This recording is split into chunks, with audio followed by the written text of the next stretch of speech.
சர்தார் வல்லபாய் பட்டேல் சிலை அமைக்கப்பட்ட போதும், நாட்டின் மிகப்பெரிய உள்கட்டமைப்பு திட்டங்கள் செயல்படுத்தப்பட்ட போதும் இந்தியாவின் பணம் வீணாகிறது என்று விமர்சிக்க சில ஊடகங்கள் போட்டி போட்டுக் கொண்டன. ஆனால் இந்தியா உலக அரங்கில் படைக்கும் வரலாற்று சாதனைகளை மக்களிடம் கொண்டு சேர்ப்பதில் அதே ஊடகங்கள் ஏனோ மௌனமாகிவிடுகின்றன. சீனா, ஜப்பான், அமெரிக்கா போன்ற நாடுகளின் தொழில்நுட்ப முன்னேற்றங்களை மணிக்கணக்கில் ஒளிபரப்பும் சில ஊடகங்கள் இந்திய பொறியாளர்களின் உலகத்தர சாதனைகளை பற்றி பேசுவதில் ஏன் இவ்வளவு தயக்கம் காட்டுகின்றன என்ற கேள்வி எழாமல் இல்லை. அப்படிப்பட்ட உலகையே வியக்க வைத்த ஒரு பொறியியல் அதிசயம்தான் செனாப் ரயில்வே பாலம். ஜம்மு காஷ்மீரில் செனாப் ஆற்றின் குறுக்கே கட்டப்பட்டிருக்கும் இந்த பாலம் உலகின் மிக உயரமான ரயில்வே பாலமாக திகழ்கிறது. ஆற்றின் மட்டத்திலிருந்து 359 மீட்டர் உயரத்தில் எழுந்து நிற்கும் இந்த பாலம் பாரிஸ் ஈஃபில் கோபுரத்தை காட்டிலும் சுமார் 35 மீட்டர் உயரம் கொண்டது. இது வெறும் பாலம் அல்ல, இந்தியாவின் அறிவியல் திறன், பொறியியல் மேன்மை, விடாமுயற்சி மற்றும் தன்னம்பிக்கையின் உயிரோட்டமான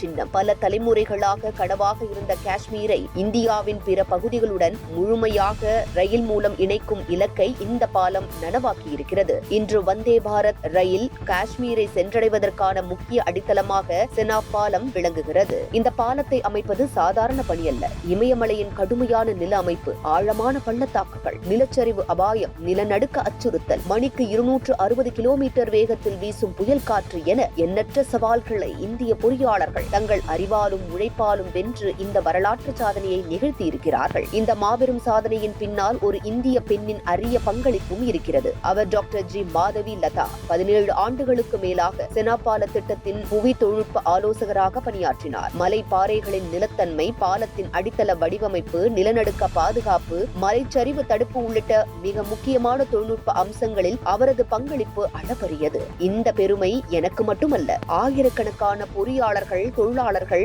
விஞ்ஞானிகள் மற்றும் அதிகாரிகளின் கூட்டு உழைப்பின் வெற்றித்தான் இது என பெருமையாக கூறியிருக்கிறார். எதிர்மறை செய்திகளுக்கு மட்டுமே முக்கியத்துவம் கொடுப்பதை விட நாட்டின் வளர்ச்சி, அறிவியல் முன்னேற்றம், பொறியியல் அதிசயங்கள், உலக அரங்கில் இந்தியா படைக்கும் சாதனைகள் ஆகியவற்றையும் ஊடகங்கள் மக்களிடம் சம அளவில் கொண்டு சேர்க்க வேண்டும். செனாப் பாலம் என்பது இரும்பும் கான்கிரீட்டும் சேர்ந்த கட்டுமானம் மட்டுமின்றி அது இந்தியாவின் கனவு, இந்தியாவின் தன்னம்பிக்கை, இந்தியாவின் தொழில்நுட்ப திறன், இந்தியாவின் எதிர்காலம். உலகம் வியந்த செனாப் பாலம் இந்தியா முடியும் என்பதை உலகுக்கே மீண்டும் ஒருமுறை நிரூபித்த வரலாற்று சாதனையாகும்.